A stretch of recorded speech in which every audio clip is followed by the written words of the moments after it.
What if the next person who triggers you is actually revealing a secret about you? What if the anxiety, the overthinking, the drained energy, they're not caused by life or other people, but by invisible patterns inside your own psyche, quietly controlling everything? Carl Jung warned us, until you make the unconscious conscious, it will direct your life, and you will call it fate. So here's the real question. How many of your emotional reactions were never yours to begin with? You're not just reacting to reality. You're reacting to a distorted mirror, shaped by childhood wounds, silent expectations, and forgotten beliefs. But once you see the hidden mechanism behind your energy leaks, nothing and no one will ever control you again. Let's uncover it. Most people believe their reactions are caused by what happens to them. Someone disrespects you, so you get angry. Someone ignores you, so you feel hurt. You lose something important, so you spiral into fear. It seems logical, obvious even. But Carl Jung shattered that illusion with one sentence. Until you make the unconscious conscious, it will direct your life, and you will call it fate. You see, most reactions aren't reactions to the event. They're reactions to the meaning. Your subconscious attaches to that event. Let's take a simple scenario. You send a message. Hours go by. No reply. A subtle anxiety begins to rise, not because of the silence, but because of what you silently believe the silence means. They're pulling away. I must have said something wrong.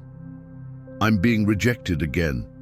But those meanings didn't come from the message.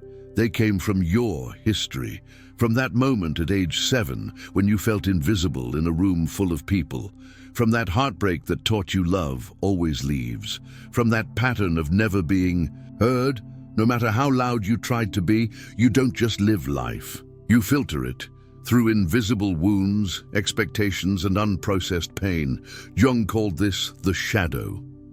The part of you you've disowned, forgotten, or buried. And it doesn't disappear. It projects onto people, situations, and experiences, quietly turning the world into a mirror of your inner chaos. So when someone disrespects you, you might not be reacting to them.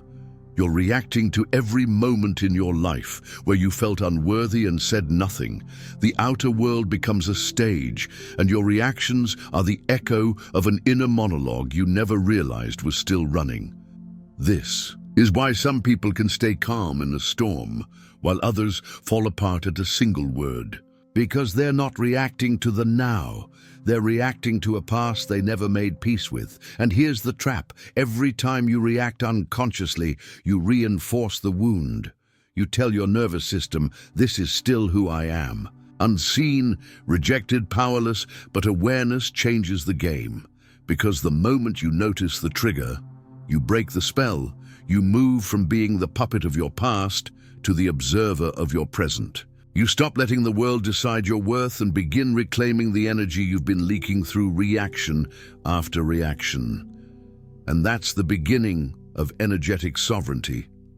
Not by blocking people, not by forcing yourself to be unbothered, but by realizing this: no one can drain your energy unless they're triggering a belief that already exists inside you. Heal the belief, and you neutralize the trigger. Reclaim the meaning, and you reclaim your power. This is the first step toward becoming unshakable, not because life stops testing you, but because you stop confusing the test for truth. You weren't born overthinking. You weren't born feeling guilty every time you said no. You weren't born craving validation from people who can barely validate themselves. You learned these patterns, not through books or classrooms, but through subtle emotional programming that began the moment you entered this world. As a child, you were wide open, your nervous system like an unguarded field, absorbing everything. Every sigh your parent gave when you expressed emotion. Every time love was withheld when you made a mistake. Every unspoken rule that said, to be accepted, you must perform. To be safe, you must please. To be loved, you must abandon parts of yourself. These moments didn't just hurt. They coded you. They carved neural pathways in your brain and energetic blueprints in your body, teaching you how to behave, how to feel, and who to become in order to survive. So when someone gets slightly upset with you now, and your heart races, or your chest tightens, it's not the present moment you're reacting to, it's the echo of the 5-year-old you, trying to be perfect to avoid rejection. It's the echo of the 10-year-old you, trying to make everyone happy so they wouldn't leave. We call these emotional patterns, but what they really are is emotional armor. Protective, yes, but also restrictive, suffocating, draining, and most people live their whole lives inside that armor, thinking it's their personality. I'm just anxious. I'm just a people pleaser. I can't help it. It's just who I am. No, it's not. It's who you became to stay safe. But here's the empowering truth Jung would want you to hear: if a pattern was learned, it can also be unlearned. This is where neuroplasticity meets shadow work, the science of rewiring your brain, and the art of reclaiming the parts of you that were once pushed into the dark. You don't have to destroy your patterns, you just have to become aware of them. When you catch yourself spiraling in self-doubt, pause. Ask yourself, whose voice is this really? Where did I first hear it? When you feel the need to over-explain or apologize for simply existing, pause. Ask, who taught me I had to earn my place? When you notice your body tighten in a familiar situation, pause, breathe, feel, witness. That pause is everything. It's the crack in the program. And if you repeat that crack enough times, something miraculous begins to happen. The pattern loses power. The armor starts to fall away. The real you, the unburdened, sovereign, energetically whole you, begins to emerge. And suddenly, you're not just reacting anymore. You're choosing, not based on survival but on truth. Not to protect a wound, but to express a healed identity. That's the power of unlearning. That's how you stop the past from dictating your future. And that's how you begin creating a life that reflects who you really are, not who you were conditioned to be. Have you ever felt exhausted without doing anything exhausting? You wake up, check your phone, answer a message, scroll a bit, get a weird comment, someone doesn't reply, and before you've even made coffee, your energy is already scattered. That's not a coincidence. That's an energy leak. Energy leaks don't come from physical activity. They come from emotional entanglement, when your attention, your presence, your internal peace is being siphoned away by things you haven't even consciously agreed to. They happen when you worry about conversations that never happened, replay arguments in your head from months ago, try to control how others see you, say yes when you meant no. Stay in places that disrespect your boundaries. Respond to people who've already shown you their chaos. Every time you give energy to these things, you're entering a contract, not a legal one, an energetic one. You're saying, why here? Take a piece of my mind, take a piece of my peace, take a piece of my attention, because I don't trust myself enough to stay centered. The cost of that contract? Power loss. And when your power leaks out, so does your clarity. So does your sense of self. So does your intuition, your confidence, your discernment. In Jungian terms, these are unconscious transactions. You're engaging with shadow material, your own or someone else's, without realizing it.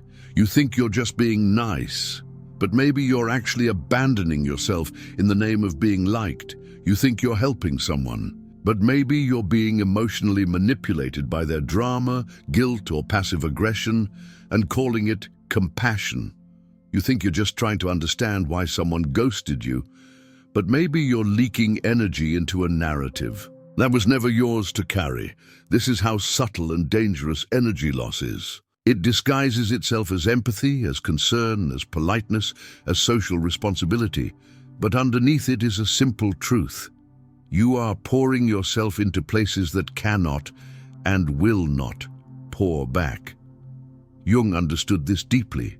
He knew the psyche had limited energy, and if too much of it was consumed by unconscious tension, projection, resentment, or fear, then the soul had no space left for creativity, presence, or joy. So the question becomes, where are you leaking energy? Where are you still performing for love? Where are you engaging in battles you didn't start and can never win? Where are you emotionally available to people who aren't emotionally safe? Awareness is the first dam, because once you see the leak, you can stop the drain. You can choose silence instead of reaction. You can choose retreat instead of entanglement. You can choose your peace over their approval. That is energetic maturity. It's not about being high vibe all the time. It's about no longer renting out space in your mind to people and patterns that devalue your spirit. And here's the paradox.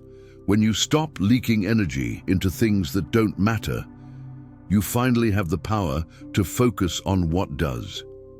Not because you became better at fighting the world, but because you stopped confusing self-abandonment with love. Imagine standing in front of a mirror, but instead of reflecting your appearance, it reflects your beliefs, not the ones you talk about, the silent ones, the buried ones, the ones you don't even realize are running your life. That mirror is your reality. Carl Jung taught that we don't see the world as it is. We see the world as we are. And most of us are walking around with fractured mirrors, warped by trauma, distorted by unconscious beliefs, cracked by years of being told we weren't enough, we weren't safe, we weren't lovable unless we performed a certain way. So when life reflects back pain, struggle, rejection, or scarcity, we often assume it's proof that we're broken. But what if it's just a reflection of the mirror? Let's get real. If deep down you believe you're not worthy, you'll filter compliments through suspicion. You'll interpret silence as rejection. You'll sabotage opportunities because the mirror doesn't show possibility. It shows a threat. If you believe people can't be trusted, you'll see betrayal in loyalty. You'll find manipulation in love. You'll misread kindness as a setup. Not because it's true, but because your mirror has been programmed to expect it. The mind doesn't show you reality. It shows you the version of reality that confirms your core beliefs. This is what Jung meant by projection. What you haven't made peace with inside, you will unconsciously cast onto the world. Think about how powerful that is. You could be in a safe situation and still feel unsafe. You could be deeply loved and still feel alone. You could be surrounded by abundance and still live in fear of lack, because your mirror is dirty, not because you're flawed, but because your lens, your perception, was smudged by pain, comparison, indoctrination, and survival. And here's the real trap. Most people don't try to clean the mirror. They try to fix the reflection. They chase better jobs, better partners, better bodies, better approval, hoping the image will change, but the image isn't the problem. It's the filter you're seeing it through, so the work is inward. The moment you notice yourself reacting, pause. Ask, what belief is this reflection pointing me toward? Is it that I always have to prove myself? That love must be earned? That I can't trust my own worth? And then ask the most dangerous, liberating question of all. Is this belief even mine? Because here's the truth most people avoid. Many of your core beliefs were inherited. They were whispered to you through your culture, your caretakers, your past relationships. You didn't choose them, but you're still living by them, and they're shaping everything: your energy, your expectations, your triggers, your boundaries, your entire sense of what's possible. So what if you cleaned the mirror, not with affirmations or spiritual bypassing, but by sitting with the discomfort of your reflection long enough to understand it, by questioning every truth you've held onto out of habit, fear, or survival, by dismantling the architecture of limitation inside your own mind? That's the beginning of transformation. Because once the mirror is clean, you don't just see differently, you respond differently. You don't take things so personally. You don't feel attacked by neutrality. You stop interpreting silence as rejection and begin to find stillness inside it. This is what Jung pointed to when he said the psyche strives for wholeness, not perfection, not positivity, but clarity. And clarity isn't always comforting. It often shows us the ways we've been lying to ourselves, but it also sets us free, because once the mirror is clean, no one outside of you can distort what you see ever again. There is a split second, barely noticeable, between something happening and your reaction to it. It's the space between stimulus and response, between being triggered and acting out the same old script, between being pulled by a wound or standing in your presence. In that space lies your freedom. Most people never enter it. They move straight from event to emotion, from discomfort to defense, from pain to projection. They snap. They shut down. They overthink, they run, they repeat, and they don't realize they're not actually responding to life. They're reacting to a stored emotional memory, a neurological imprint, a wound that was never met with awareness. Carl Jung believed the only true healing was to bring what is unconscious into consciousness, not to fix it, not to fight it, but to see it completely without flinching. That's what awareness does. Let's make this tangible. You feel your chest tighten during a conversation. You notice yourself shrinking, apologizing, making yourself small. Stop. You don't need to analyze it yet. You don't need to justify it. Just notice it. This is the body speaking. This is the nervous system revealing where you've been here before, emotionally, energetically, even if the situation is different. That's awareness. It's the moment you go from being inside the reaction to witnessing the reaction from the outside, and it changes everything, because once you witness it, you're no longer enslaved by it.